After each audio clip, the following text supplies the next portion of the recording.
In this video, I'll guide you through how to disable margin on Moomoo. Whether you're looking to simplify your trading experience or just want to minimize risk, disabling margin can be a smart move. Let's dive into the process and make it as straightforward as possible. First, you'll need to start by opening the Moomoo app on your mobile device or accessing the Moomoo website on your computer. Once you have it open, go ahead and log in with your credentials. If you're not already logged in, this is the first step you'll need to tackle. Make sure you enter your username and password correctly so you can get started smoothly.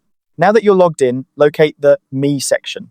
This is where you can manage your personal settings and preferences. Once you've tapped on Me, head over to the Settings menu. This is where most of the customization for your account takes place, and it's where you'll find what you need to disable margin trading. In the Settings menu, you'll want to look for sections labeled as Margin Trading, Risk Management, or Trading Preferences. These sections are designed to help you control and configure how you engage with different trading features on Moomoo. Spend a moment to locate these options, as they might be named slightly differently depending on the version of the app or website you're using. Once you've found the right section, check for an option that allows you to disable margin trading. This might be a button or a toggle switch, depending on the interface. If you see this option, go ahead and select it. This action will turn off margin trading for your account, ensuring you're only trading with funds you have available without any borrowed capital.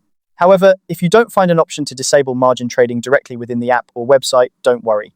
You can still achieve your goal by reaching out to Moomoo support. Contact their support team and request assistance in disabling margin trading on your account. They're typically very helpful and can guide you through any specific requirements or steps you might need to take. And that's it. That's how to disable margin on Moomoo.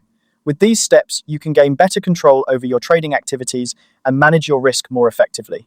Thanks for watching, and I hope you found this guide helpful. If you did, consider checking out our other tutorials for more tips on managing your trading experience.